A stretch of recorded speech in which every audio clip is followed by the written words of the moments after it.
Part 2 of The Ethical Engineer by Harry Harrison. Chapter 4. It did not kill him at once, but stood staring down at him, and as the slow seconds ticked by and Jason was still alive, he forced himself to consider this menace that appeared from the blackness. "K'Ivi-sta-el," the creature said, and for the first time Jason realized it was human. The meaning of the question picked at the edge of his exhausted brain. He felt he could almost understand it, though he had never heard the language before. He tried to answer, but there was only a hoarse gargle from his throat. "Ven ke'en torkoi ripidu." More lights sprang from the darkness inland, and with them the sound of running feet.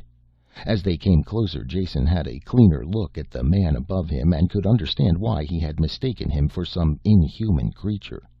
His limbs were completely wrapped in lengths of stained leather, his chest and body protected by thick and overlapping leather plates covered with blood-red designs.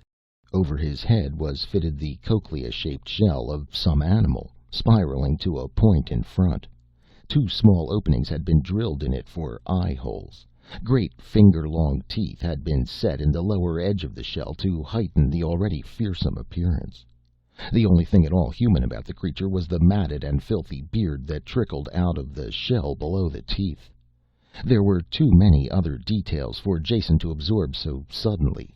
Something bulky slung behind one shoulder, dark objects at the waist.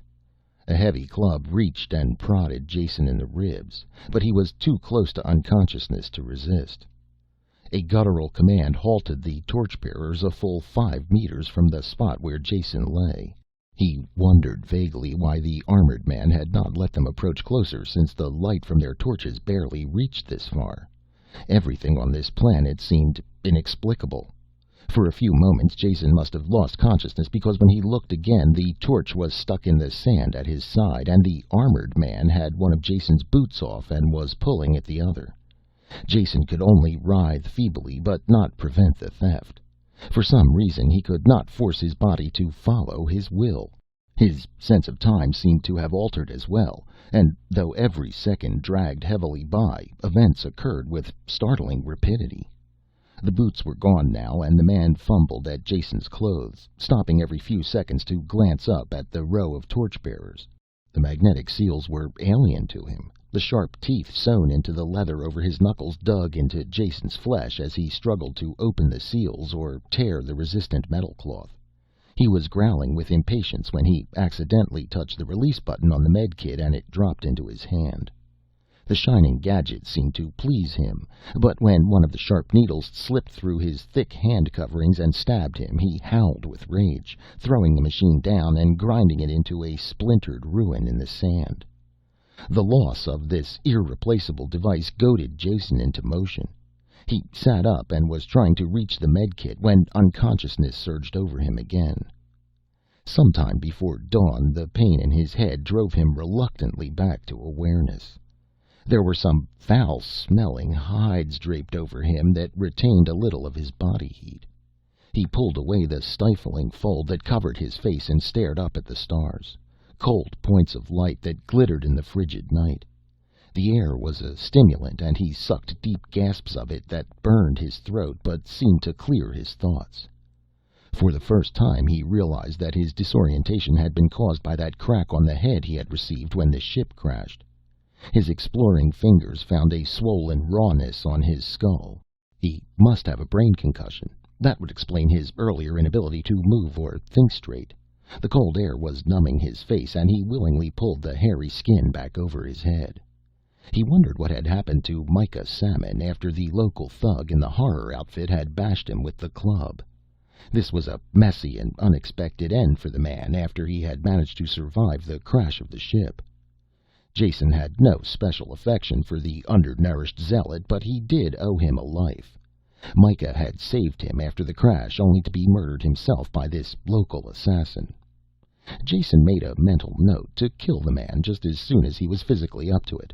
At the same time, he was a little astonished at his reflexive acceptance of the need for this bloodthirsty atonement of a life for a life.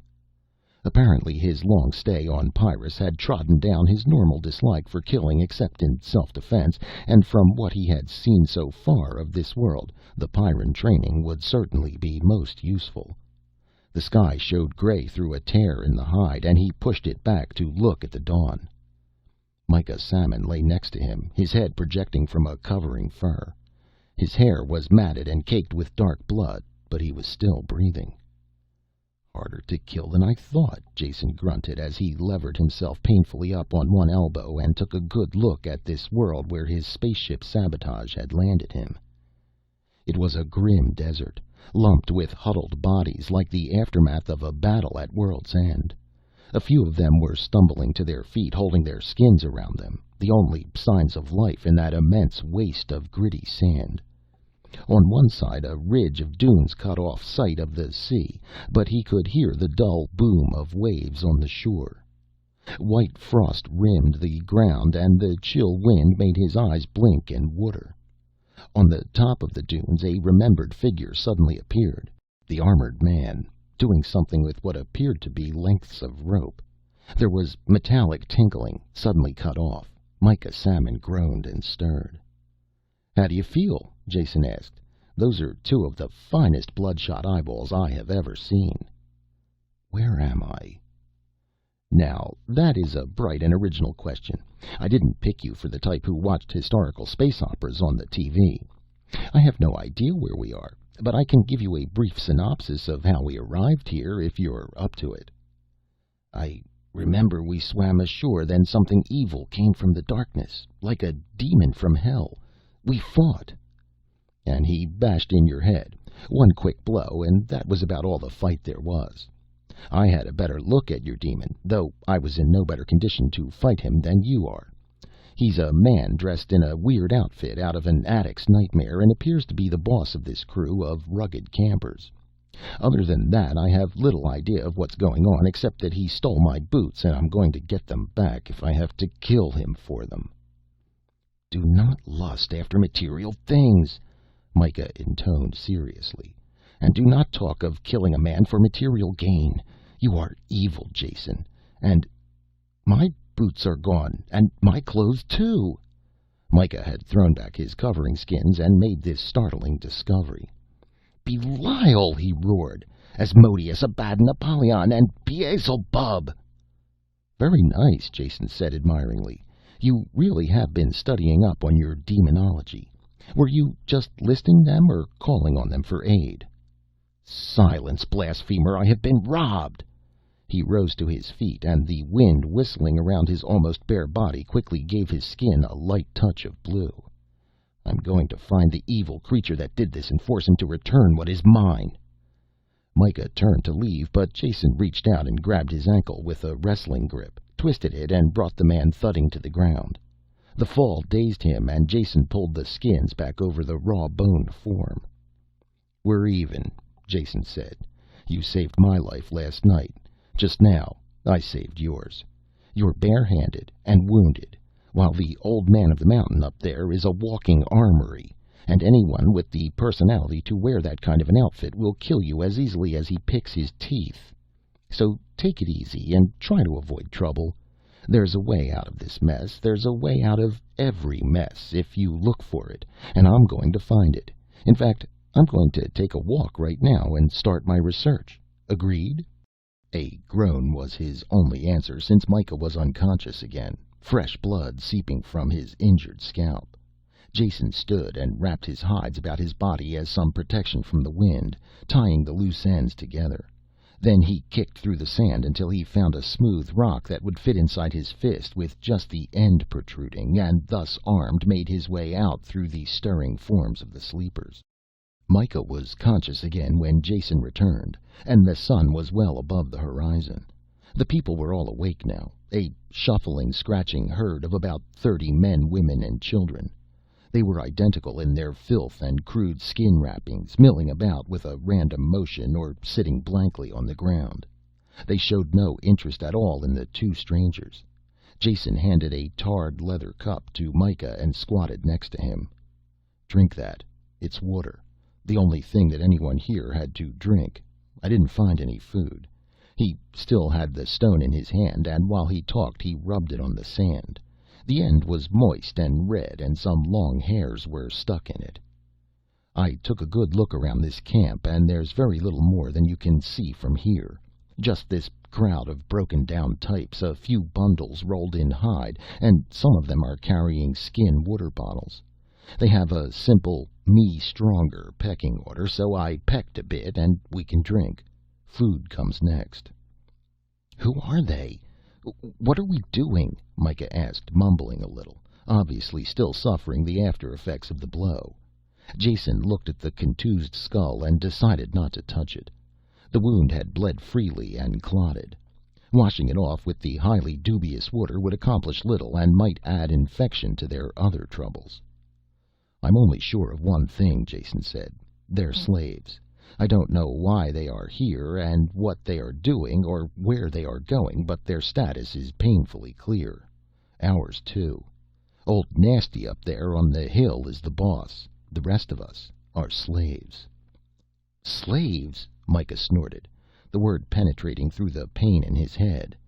"It is abominable. The slaves must be freed." "No lectures, please, and try to be realistic, even if it hurts. There are only two slaves that need freeing here, you and I.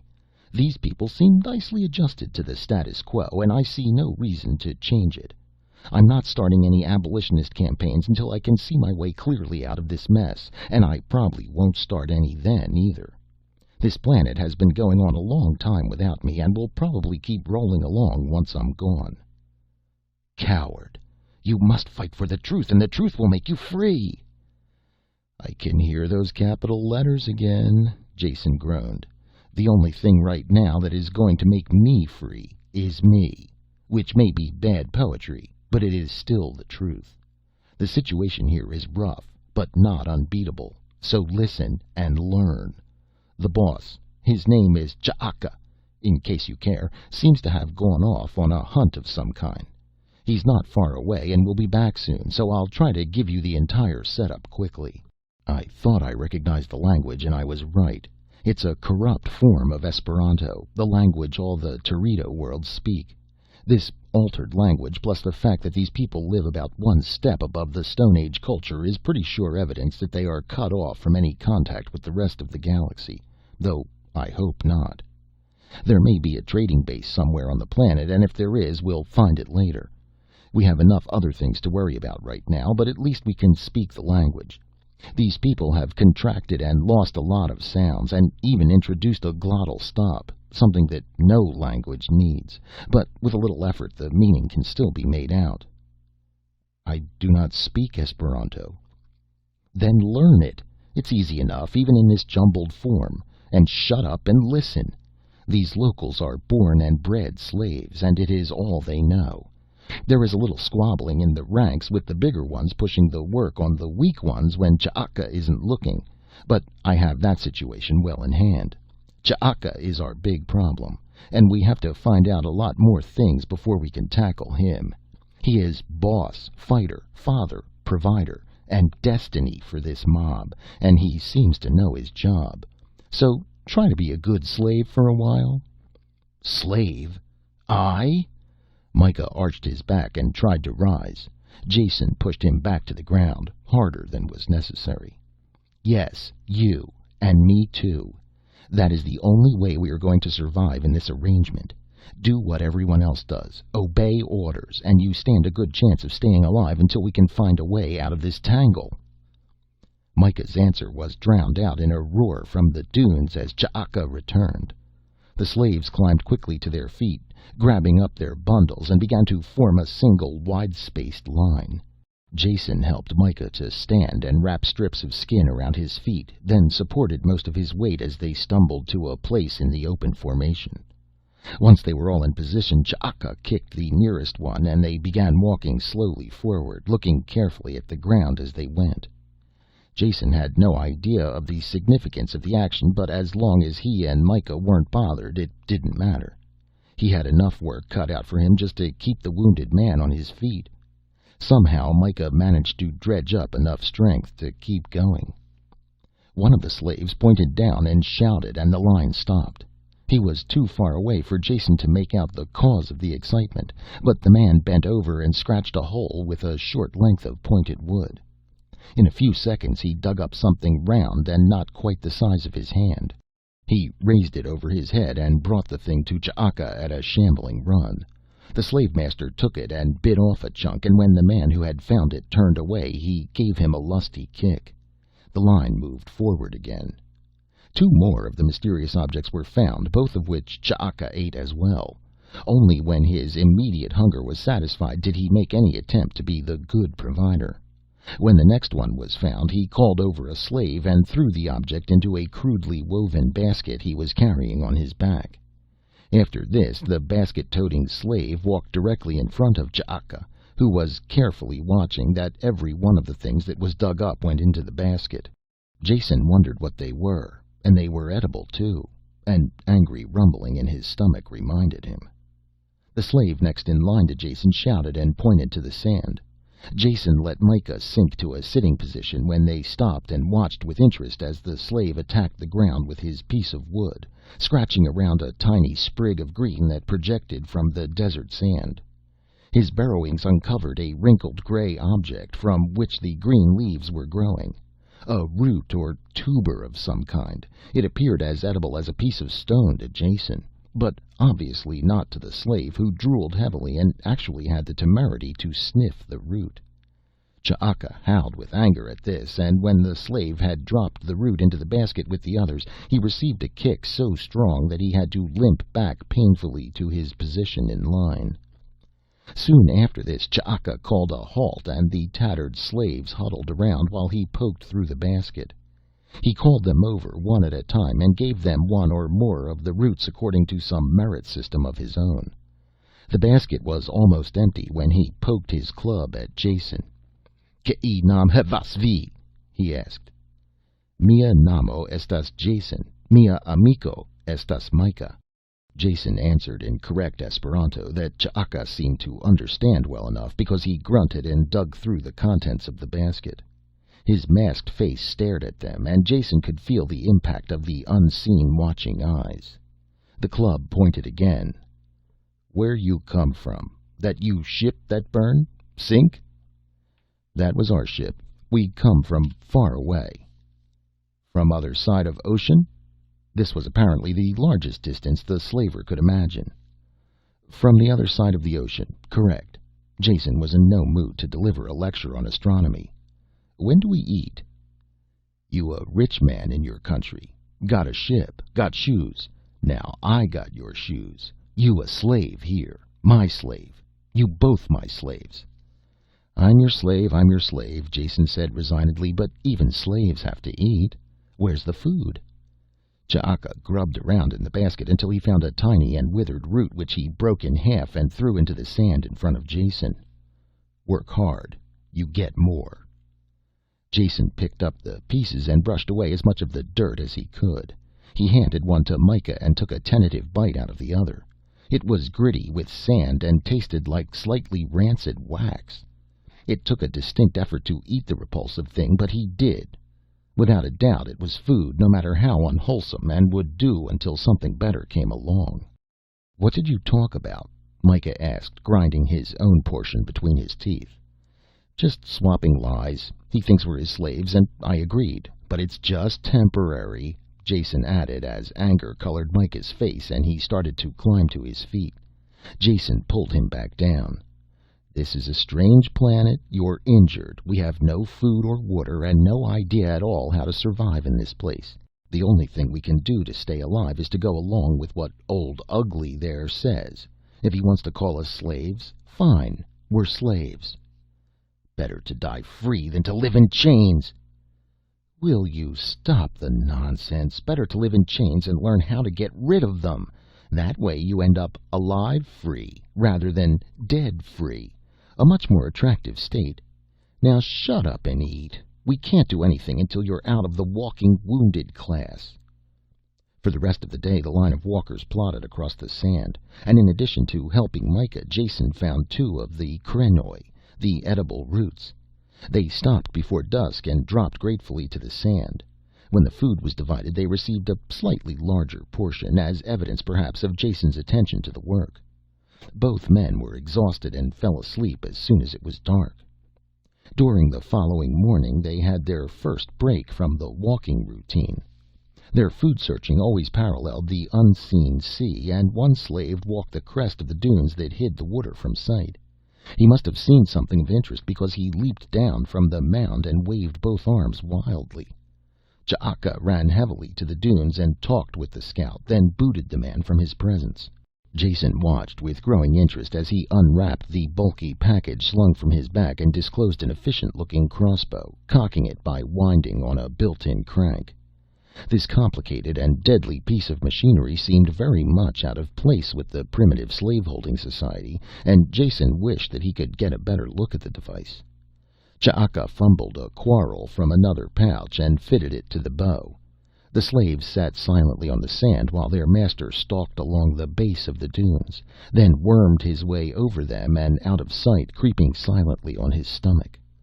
A few minutes later there was a scream of pain from behind the dunes, and all the slaves jumped to their feet and raced to see. Jason left Micah where he lay and was in the first rank of observers that broke over the hillocks and onto the shore. They stopped at the usual distance and shouted compliments about the quality of the shot and what a mighty hunter Ch'aka was. Jason had to admit there was a certain truth in the claims. A large furred amphibian lay at the water's edge, the fletched end of the crossbow bolt projecting from its thick neck, and a thin stream of blood running down to mix with the surging waves. Meat! Meat today! Ch'aka kills the Rosmaro! Ch'aka is wonderful! Hail Ch'aka, great provider! Jason shouted to get into the swing of things. When do we eat? The master ignored his slaves, sitting heavily on the dune until he regained his breath after the stalk. Then, after cocking the crossbow again, he stalked over to the beast and with his knife cut out the quarrel, notching it against the bowstring still dripping with blood. Get wood for fire, he commanded. You, Opswini, you use the knife. Shuffling backwards, Ch'aka sat down on a hillock and pointed the crossbow at the slave who approached the kill.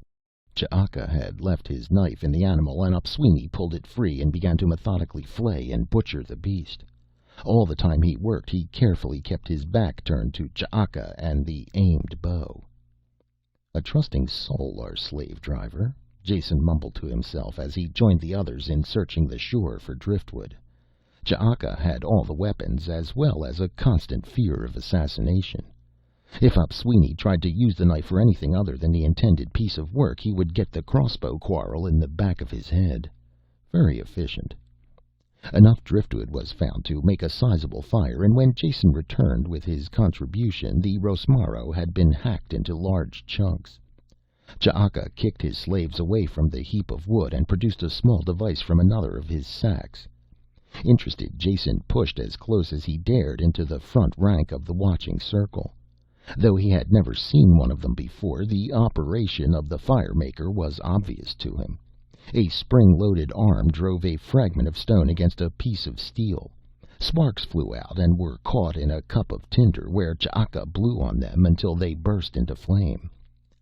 Where had the firelighter and the crossbow come from? They were evidence of a higher level of culture than that possessed by these slave-holding nomads. This was the first bit of evidence that Jason had seen that there might be more to the cultural life of this planet than they had seen since their landing. Later, while they were gorging themselves on the seared meat, he drew Micah aside and pointed this out. There's hope yet. These illiterate thugs never manufactured that crossbow or firelighter. We must find out where they came from and see about getting there ourselves. I had a quick look at the quarrel when Ch'aka pulled it out, and I'll swear that it was turned from steel. This has significance? Micah asked, puzzled. It means an industrial society and possible interstellar contact. Then we must ask Ch'aka where he obtained them and leave at once. There will be authorities. We will contact them, explain the situation, obtain transportation to Cassylia. I will not place you under arrest until that time. How considerate of you, Jason said, lifting one eyebrow. Micah was absolutely impossible, and Jason probed at his moral armor to see if there were any weak spots. Won't you feel guilty about bringing me back to get killed? After all, we are companions in trouble, and I did save your life." "I will grieve, Jason. I can see that though you are evil, you are not completely evil, and given the right training could be fitted for a useful place in society. But my personal grief must not be allowed to alter events. You forget that you committed a crime and must pay the penalty." Ch'aka belched cavernously inside his shell helmet and howled at his slaves. "Enough eating, you pigs. You get fat. Wrap the meat and carry it. We have light yet to look for Krenoi. Move!" Once more the line was formed and began its slow pace across the desert. More of the edible roots were found, and once they stopped briefly to fill the water bags at a spring that bubbled up out of the sand. The sun dropped toward the horizon, and what little warmth it possessed was absorbed by a bank of clouds. Jason looked around and shivered, then noticed the line of dots moving on the horizon. He nudged Myka, who still leaned heavily on him. "Looks like company coming. I wonder where they fit into the program." Pain had blurred Myka's attention, and he took no notice, and surprisingly enough, neither did any of the other slaves, nor Ch'aka. The dots expanded and became another row of marchers, apparently absorbed in the same task as Jason's group. They plodded forward, making a slow examination of the sand, followed behind by the solitary figure of their master. The two lines slowly approached each other, paralleling the shore. Near the dunes was a crude mound of stones, and the line of walking slaves stopped as soon as they reached it, dropping with satisfied grunts onto the sand. The cairn was obviously a border marker, and Ch'aka walked to it and rested his foot on one of the stones, watching while the other line of slaves approached. They too stopped at the cairn and settled to the ground. Both groups stared with dull-eyed lack of interest, and only the slave masters showed any animation. The other master stopped a good 10 paces before he reached Ch'aka, and waved an evil-looking stone hammer over his head. "Hate you, Ch'aka!" he roared. "Hate you, Fasimba!" boomed back the answer. The exchange was as formal as a pas de deux, and just about as warlike. Both men shook their weapons and shouted a few insults, then settled down to a quiet conversation. Fasimba was garbed in the same type of hideous and fear-inspiring outfit as Ch'aka, differing only in unimportant details. Instead of a conch, his head was encased in the skull of one of the amphibious rosmaroi, brightened up with some extra tusks and horns. The differences between the two men were all minor, and mostly a matter of decoration or variation of weapon design. They were obviously slave masters and equals. "Killed a rosmaro today. Second time in 10 days, Ch'aka said. "You got a good piece of coast. Plenty rosmaroi. Where the 2 slaves you owe me?" "I owe you 2 slaves?" "You owe me 2 slaves. Don't play like stupid. I got the iron arrows for you from the Zertanoi. 1 slave you paid with died. You still owe another one." "I got 2 slaves for you. I got 2 slaves more I pulled out of the ocean." "You got a good piece of coast." Ch'aka walked down his line of slaves until he came to the over-bold one he had half crippled with a kick the day before. Pulling him to his feet, he booted him toward the other mob. "Here's a good one," he said, delivering the goods with a last parting kick. "Looks skinny. Not too good." "No, all muscles. Works hard. Doesn't eat much." "You're a liar." "Hate you, Fasimba." "Hate you, Ch'aka. Where's the other one?" "Got a good one. Stranger from the ocean. He can tell you funny stories. Work hard." Jason turned in time to avoid the full force of the kick, but it was still strong enough to knock him sprawling. Before he could get up, Ch'aka had clutched Myka Salmon by the arm and dragged him across the invisible line to the other group of slaves. Fasimba stalked over to examine him, prodding him with a spiked toe. "Don't look good. Big hole on the head." "He works hard," Ch'aka said. "Hole almost healed. He very strong." "You give me new one if he dies?" Fasimba asked doubtfully. "I give you. Hate you, Fasimba. Hate you, Ch'aka." The slave herds were prodded to their feet and moved back the way they had come, and Jason shouted after Ch'aka. "Wait!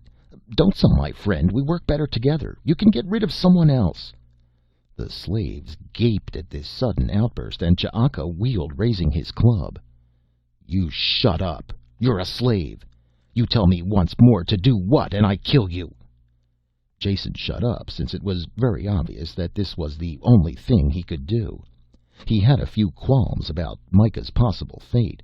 If he survived the wound, he was certainly not the type to bow to the inevitabilities of slave-holding life. Yet Jason had done his best to save him, and that was that.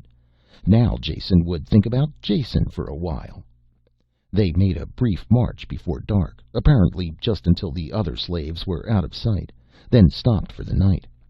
Jason settled himself into the lee of a mound that broke the force of the wind a bit, and unwrapped a piece of scorched meat he had salvaged from the earlier feast. It was tough and oily, but far superior to the barely edible krenoi that made up the greater part of the native diet.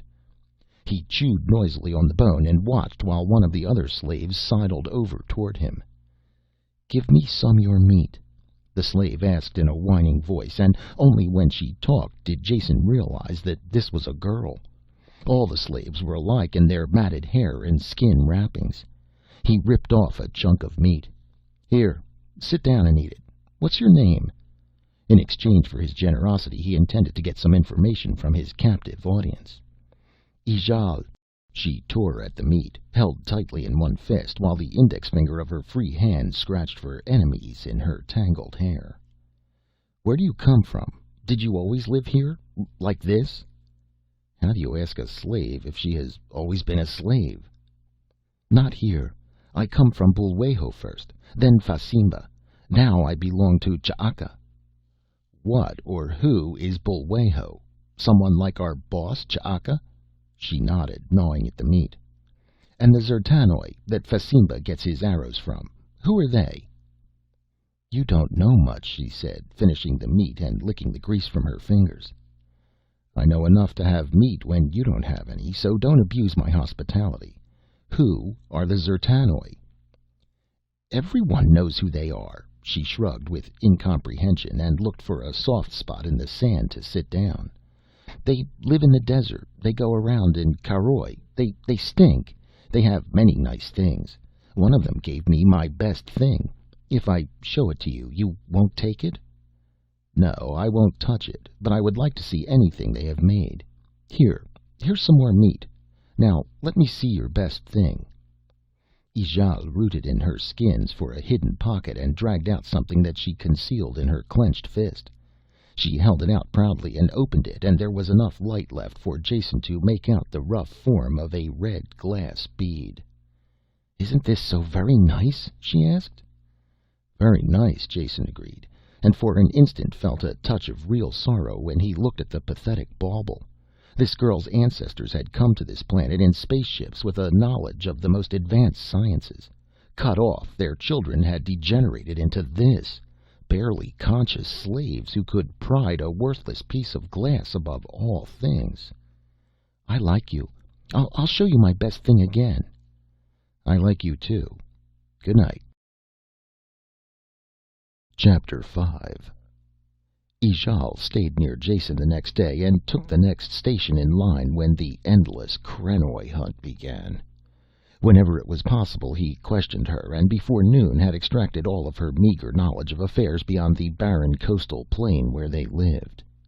The ocean was a mystery that produced edible animals, fish, and an occasional human corpse. Ships could be seen from time to time offshore, but nothing was known about them. On the other flank, the territory was bounded by desert even more inhospitable than the one in which they scratched out their existence. A waste of lifeless sand, habitable only by the Zertanoi and their mysterious Karoi. These last could be animals, or mechanical transportation of some kind. Either was possible from Ijal's vague description. Ocean, coast, and desert, these made up all of her world, and she could conceive of nothing that might exist beyond. Jason knew there was more. The crossbow was proof enough of that, and he had every intention of finding out where it came from. In order to do that, he was going to have to change his slave status when the proper time came. He was developing a certain facility in dodging Ch'aka's heavy boot. The work was never hard, and there was ample food. Being a slave left him with no responsibilities other than obeying orders, and he had ample opportunity to discover what he could about this planet, so that when he finally did leave, he would be as well prepared as was possible. Later in the day, another column of marching slaves was sighted in the distance, on a course paralleling their own, and Jason expected a repeat performance of the previous day's meeting. He was agreeably surprised that it was not. The sight of the others threw Ch'aka into an immediate rage that sent his slaves rushing for safety in all directions. By leaping into the air, howling with anger, and beating his club against his thick leather armor, he managed to work himself into quite a state before starting off on a slogging run. Jason followed close behind him, greatly interested by this new turn of affairs. Ahead of them the other slaves scattered, and from their midst burst another armed and armored figure. They churned towards each other at top speed, and Jason hoped for a shattering crash when they met.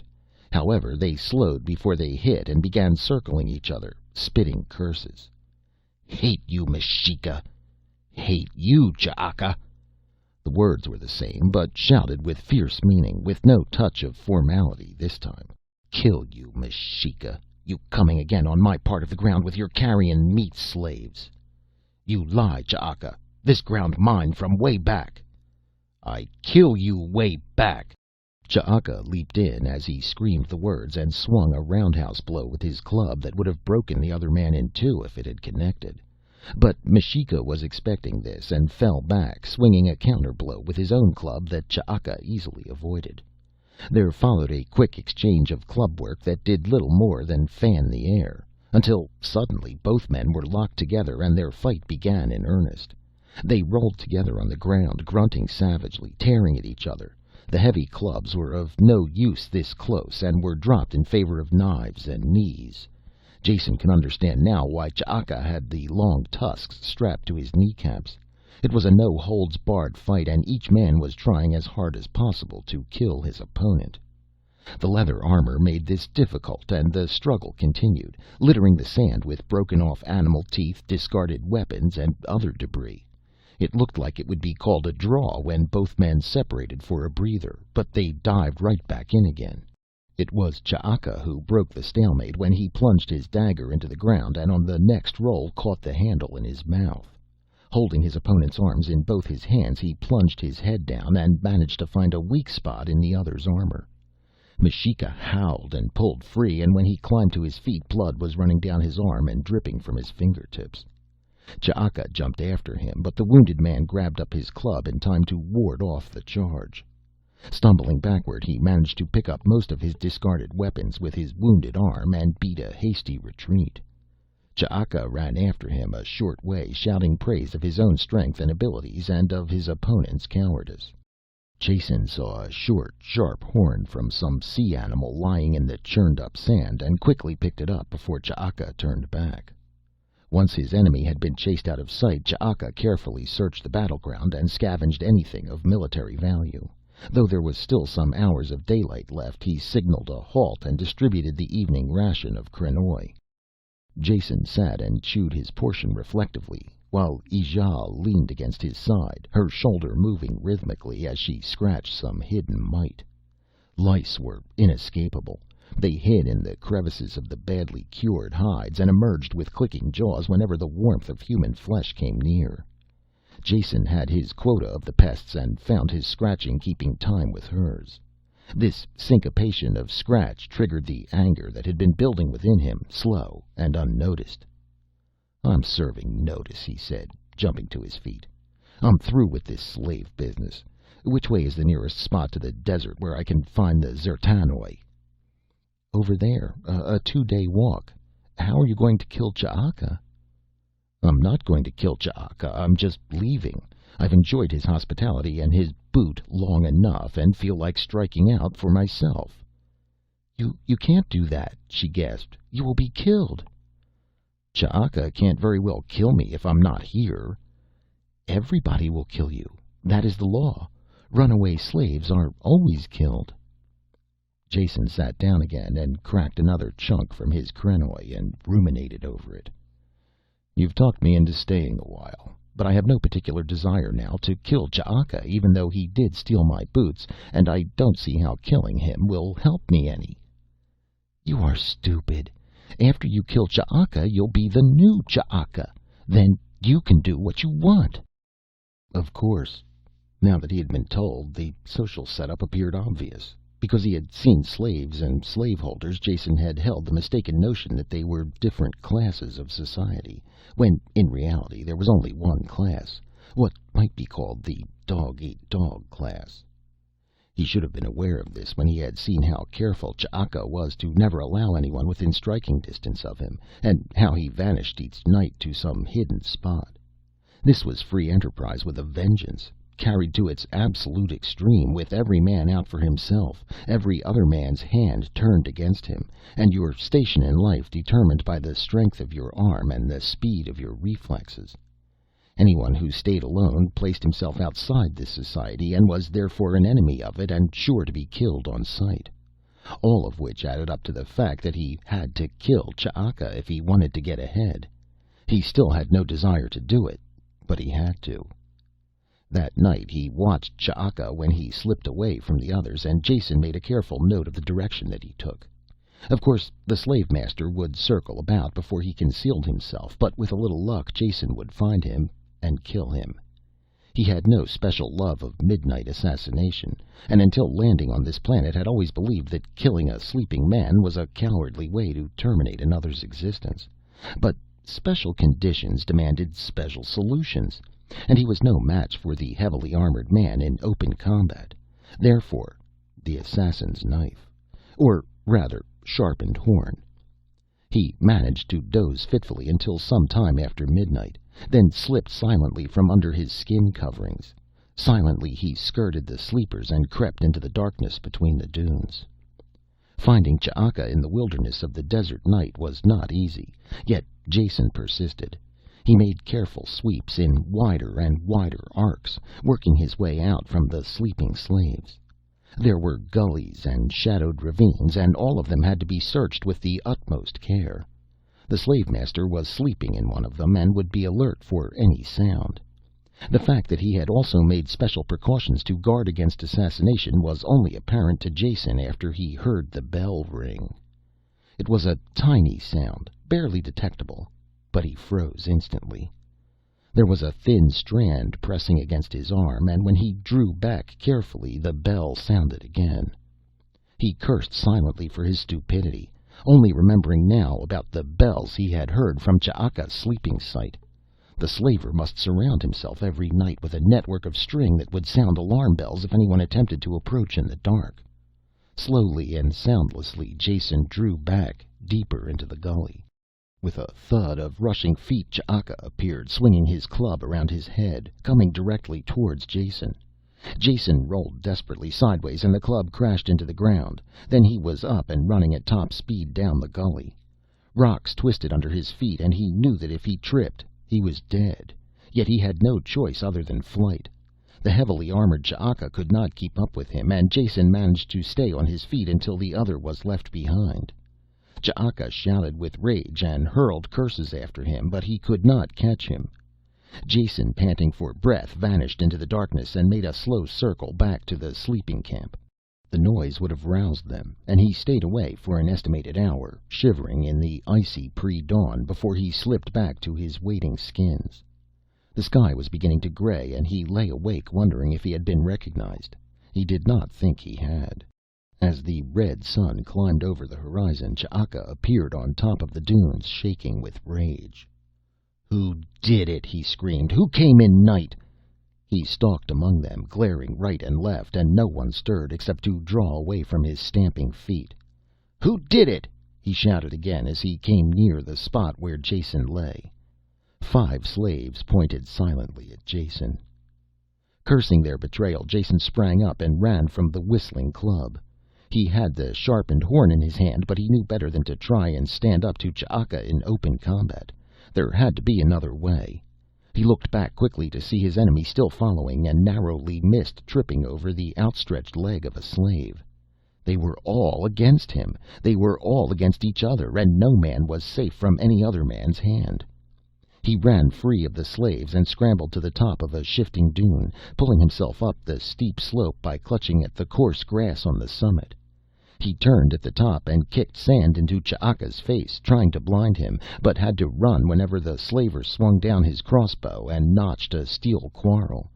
Ch'aka chased him again, panting heavily. Jason was tiring now, and he knew this was the best time to launch a counterattack. The slaves were out of sight, and it would be a battle only between the two of them. Scrambling up a slope of broken rock, he reversed himself suddenly and leaped back down. Ch'aka was taken by surprise and had his club only half raised when Jason was upon him, and he swung wildly. Jason ducked under the blow and used Ch'aka's momentum to help throw him as he grabbed the club arm and pulled. Face down, the armored man crashed against the stones, and Jason was straddling his back even as he fell, clutching for his chin. He lacerated his fingers on a jagged tooth necklace, then grasped the man's thick beard and pulled back. For a single long instant, before he could writhe free and roll over, Ch'aka's head was stretched back, and in that instant Jason plunged the sharp horn deep into the soft flesh of the throat. Hot blood burst over his hand, and Ch'aka shuddered horribly under him and died. Jason climbed wearily to his feet, suddenly exhausted. He was alone with his victim. The cold wind swept about them, carrying the rustling grains of sand, chilling the sweat on the body. Sighing once, he wiped his bloody hands on the sand and began to strip the corpse. Thick straps held the shell helmet over the dead man's head, and when he unknotted them and pulled it away, he saw that Ch'aka was well past middle age.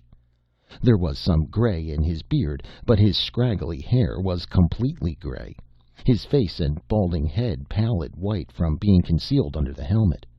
It took a long time to get the wrappings and armor off and retie them over himself, but it was finally done. Under the skin and claw wrappings on Ch'aka's feet were Jason's boots, filthy but undamaged, and Jason drew them on happily. When at last, after scouring it out with sand, he had strapped on the helmet, Ch'aka was reborn. The corpse on the sand was just another dead slave. Jason scraped a shallow grave, interred and covered it, then slung about with weapons, bags, and crossbow, the club in his hand. He stalked back to the waiting slaves. As soon as he appeared, they scrambled to their feet and formed a line. Jason saw Ijal looking at him worriedly, trying to discover who had won the battle. "Score one for the visiting team," he called out, and she gave him a small, frightened smile and turned away. "About face all, and head back the way we came. There is a new day dawning for you slaves. I know you don't believe this yet, but there are some big changes in store." He whistled while he strolled after the line and chewed happily on the first krenoi that was found. Chapter 6. That evening they built a fire on the beach, and Jason sat with his back to the safety of the sea. He took his helmet off, the thing was giving him a headache, and called Ijal over to him. "I hear Ch'aka, I obey." She ran hurriedly over to him and flopped onto the sand. "I want to talk to you," Jason said, "and my name is Jason, not Ch'aka." "Yes, Ch'aka," she said, darting a quick glance at his exposed face, then turning away. He grumbled and pushed the basket of krenoi over to her. "I can see where it is not going to be an easy thing changing this social setup. Tell me, do you or any of the others ever have any desire to be free?" "What is free?" "Well, I suppose that answers my question. Free is what you are when you are not a slave or a slave owner. Free to go where you want and do what you want." "I wouldn't like that," she shivered. "Who would take care of me? How would I find any krenoi? It takes many people together to find krenoi. One alone would starve." "If you are free, you can combine with other free people and look for krenoi together." "That is stupid. Whoever found would eat and not share unless a master made him. I like to eat." Jason rasped his sprouting beard. "We all like to eat, but that doesn't mean we have to be slaves. But I can see that unless there are some radical changes in this environment, I am not going to have much luck in freeing anyone, and I had better take all the precautions of a Ch'aka to see that I can stay alive." He picked up his club and stalked off into the darkness, silently circling the camp until he found a good-sized knoll with smooth sides. Working by touch, he pulled the little pegs from their bag and planted them in rows, carefully laying the leather strings in their forked tops. The ends of the strings were fastened to delicately balanced steel bells that tinkled at the slightest touch. Thus protected, he lay down in the center of his warning spider web and spent a restless night, half awake, waiting tensely for the bells to ring. In the morning the march continued, and they came to the barrier cairn, and when the slaves stopped, Jason urged them past it. They did this happily, looking forward to witnessing a good fight for possession of the violated territory. Their hopes were justified when later in the day the other row of slaves was seen far off to the right, and a figure detached itself and ran toward them. "Hate you, Ch'aka!" Fasimba shouted as he ran up, only this time he meant what he said. "Coming on my ground, I kill you!" "Not yet," Jason called out, "and hate you, Fasimba. Sorry, I forgot the formalities. I don't want any of your land, and the old treaty, or whatever it is, still holds. I just want to talk to you." Fasimba stopped, but kept his stone hammer ready, very suspicious. "You got new voice, Ch'aka." "I got new Ch'aka. Old Ch'aka now pushing up the daisies. I want to trade back a slave from you, and then we'll go." "Ch'aka fight hard. You must be good fighter, Ch'aka." He shook his hammer angrily. "Not as good as me, Ch'aka." "You're the tops, Fasimba. 9 slaves out of 10 want you for a master. Look, can't we get to the point? Then I'll get my mob out of here." He looked at the row of approaching slaves, trying to pick out Micah. "I want back the slave who had the hole in his head. I'll give you 2 slaves in trade. Your choice. What do you say to that?" "Good trade, Ch'aka. You pick one of mine. Take the best. I'll take 2 of yours, but hole in head gone. Too much trouble. Talk all the time.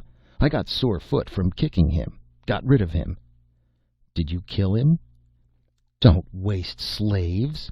Traded him to the Zertanoi. Got arrows. You want arrows?" "Not this time, Fasimba, but thanks for the information." He rooted around in a pouch and pulled out a krenoi. "Here, have something to eat." "Where you get poisoned krenoi?" Fasimba asked with interest. "I could use a poisoned krenoi." "This isn't poisoned. It's perfectly edible, or at least as edible as these things ever are." Fasimba laughed. "You pretty funny, Ch'aka.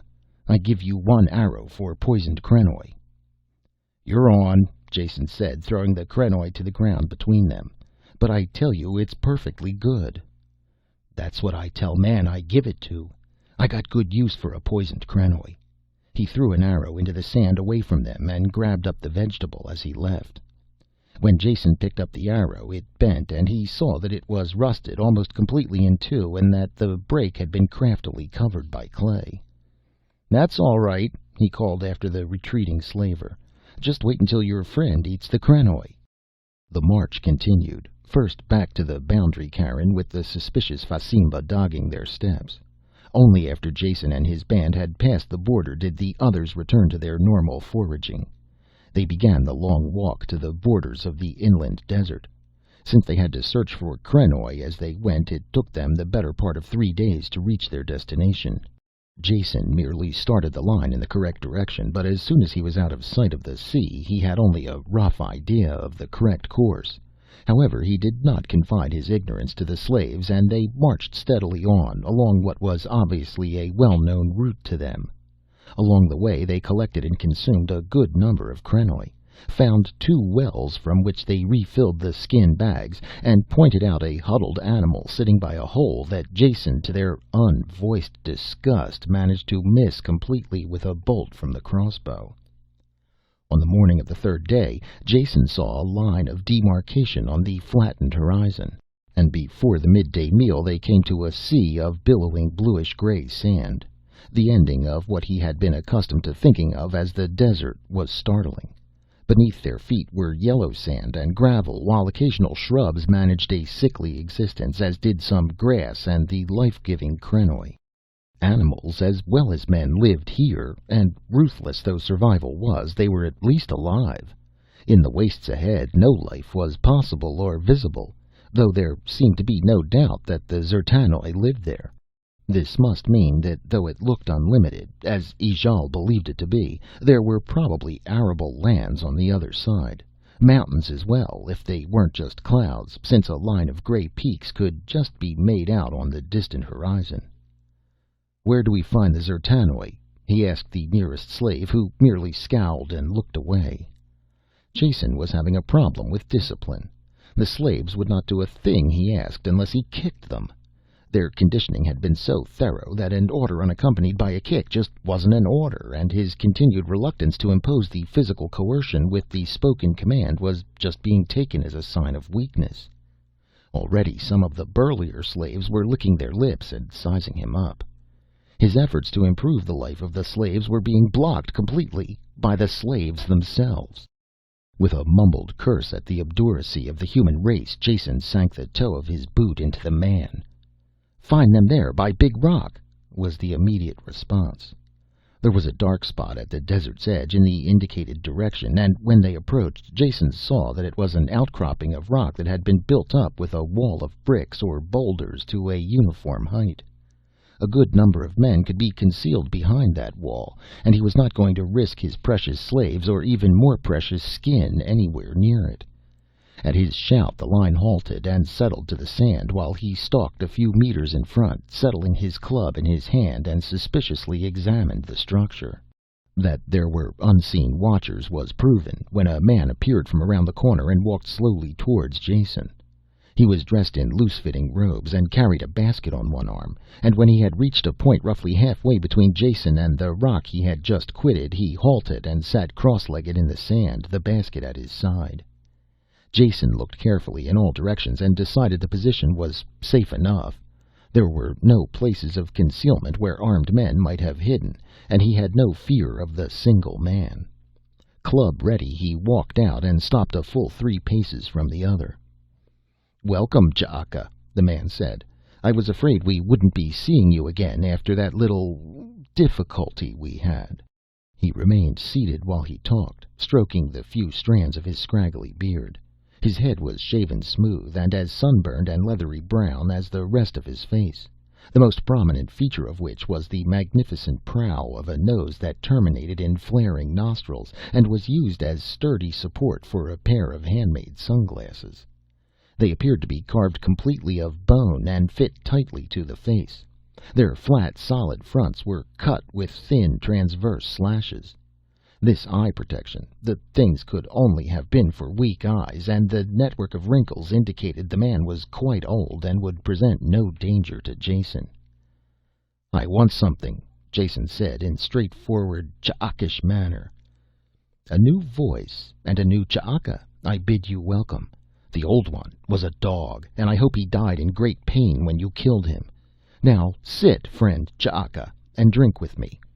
He carefully opened the basket and removed a stone crock and 2 crockery mugs. "Where you get poison drink?" Jason asked, remembering his local manners. The D'zertanoj was a smart one, and had been able to tell instantly from Jason's voice that there had been a change in slaves. "And what is your name?" "Edipon," the ancient said, as, uninsulted, he put the drinking apparatus back into the basket. "What is it that you want? Within reason, that is. We always need slaves, and we are willing to trade." "I want slave you got. I trade you 2 for 1. The seated man smiled coldly from beneath the shelter of his nose. "It is not necessary to talk as ungrammatically as the coastal barbarians, since I can tell by your accent that you are a man of education. What slave is it that you want?" "The one that you just received from Fasimba. He belongs to me." Jason abandoned his linguistic ruse and put himself even more on guard, taking a quick look around at the empty sands. This dried-up old bird was a lot brighter than he looked, and he would have to stay on guard. "Is that all you want?" Edipon asked. "All I can think of at this moment. You produce this slave, and perhaps we can talk more business." "I have an even better idea than that." Edipon's laugh had very dirty overtones, and Jason sprang back when the oldster put 2 fingers into his mouth and whistled shrilly between them. There was the rustle of shifting sand, and Jason wheeled to see the men apparently climbing out of the empty desert, pushing back wooden covers over which the sand had been smoothed. There were 6 of them, with shields and clubs, and Jason cursed his stupidity at meeting Edipon on a spot of the other's choosing. He swung his club behind him, but the oldster was already scampering for the safety of the rock. Jason howled in anger and ran at the nearest man, who was still only halfway out of his hiding place. The man took Jason's blow on his upraised shield and was toppled back into the pit by the force of it. Jason ran on, but another was ahead of him, swinging his own war club in readiness.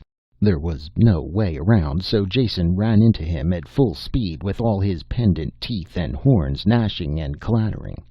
The man fell back under the attack, and Jason split his head with his club, and would have done further damage except that the other men arrived at that moment and he had to face them.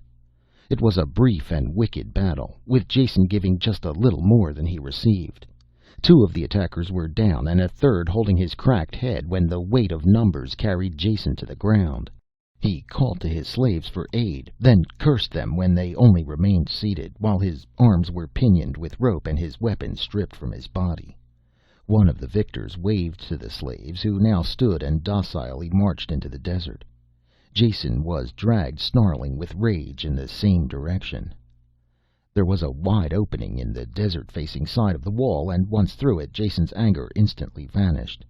Here was one of the Karoi that Ijal had told him about. There could be no doubt of it. He could now understand how, to her uneducated eye, there could exist an uncertainty as to whether the thing was an animal or not.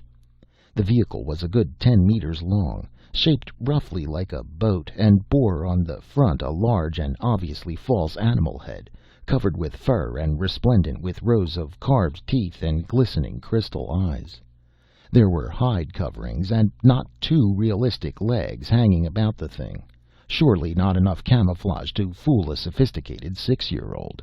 This sort of disguise might be good enough to take in the ignorant savages, but the same civilized child would recognize this as a vehicle as soon as he saw the 6 large wheels below. They were cut with deep treads and made from some resilient-looking substance. No motive power was visible, but Jason almost hooted with joy at the prominent stink of burnt fuel. This crude-looking contrivance had some artificial source of power, which might be the product of a local industrial revolution or have been purchased from off-world traders. Either possibility offered the chance of eventual escape from this nameless planet. The slaves, some of them cringing with terror of the unknown, were kicked up the gangplank and into the Karoi. 4 of the huskies who had subdued and bound Jason carried him up and dumped him onto the deck, where he lay quietly and examined what could be seen of the desert vehicle's mechanism. A post projected from the front of the deck, and one of the men fitted what could only have been a tiller handle over the squared top of it. If this monolithic apparatus steered with the front pair of wheels, it must be driven with the rear. So Jason flopped around on the deck until he could look toward the stern. A cabin the width of the deck was situated here, windowless, and with a single inset door fitted with a grand selection of locks and bolts. Any doubt that this was the engine room was displaced by the black metal smokestack that ran up through the cabin roof. "We are leaving!" Edipon screeched, and waved his thin arms in the air. "Bring in the entranceway. Narcissi, stand forward to indicate the way to the Karoi. Now, all pray as I go into the shrine to induce the sacred powers to move us toward Putl'ko." He started toward the cabin, then stopped to point to one of the club bearers. "Eribo, you lazy sod, did you remember to fill the water cup of the gods this time? Because they grow thirsty." I filled it, Eribo muttered, chewing on a looted krenoi. Preparations made, Edipon went into the recessed doorway and pulled a concealing curtain over it. There was much clanging and rattling as the locks and bolts were opened, and he let himself inside. Within a few minutes a black cloud of greasy smoke rolled out of the smokestack and was whipped away by the wind. Almost an hour passed before the sacred powers were ready to move, and they announced their willingness to proceed by screaming and blowing their white breath up in the air. 4 of the slaves screamed counterpoint and fainted, while the rest looked as if they would be happier off dead. Jason had had some experience with primitive machines before, so the safety valve on the boiler came as no great surprise. He was also prepared when the vehicle shuddered and began to move slowly out into the desert. From the amount of smoke and the quantity of steam escaping from under the stern, he didn't think the engine was very efficient, but primitive as it was, it moved the caroi and its load of passengers across the sand at a creeping yet steady pace. There were more screams from the slaves, and a few tried to leap over the side but were clubbed down. The robe-wrapped Zertanoi were firmly working their way through the ranks of the captives, pouring ladlefuls of dark liquid down their throats. The first ones to receive it were already slumped unconscious or dead, though the chances were better that they were unconscious, since there was no reason for their captors to kill them after going to such lengths to get them in the first place. Jason believed this, but the terrified slaves did not have the solace of his philosophy, so struggled on, thinking they were fighting for their lives. When Jason's turn came, he did not submit meekly, in spite of his beliefs, and managed to bite some fingers and kick one man in the stomach before they sat on him, held his nose, and poured a measure of the burning liquid down his throat. It hurt, and he was dizzy, and he tried to will himself to throw up, but this was the last thing that he remembered.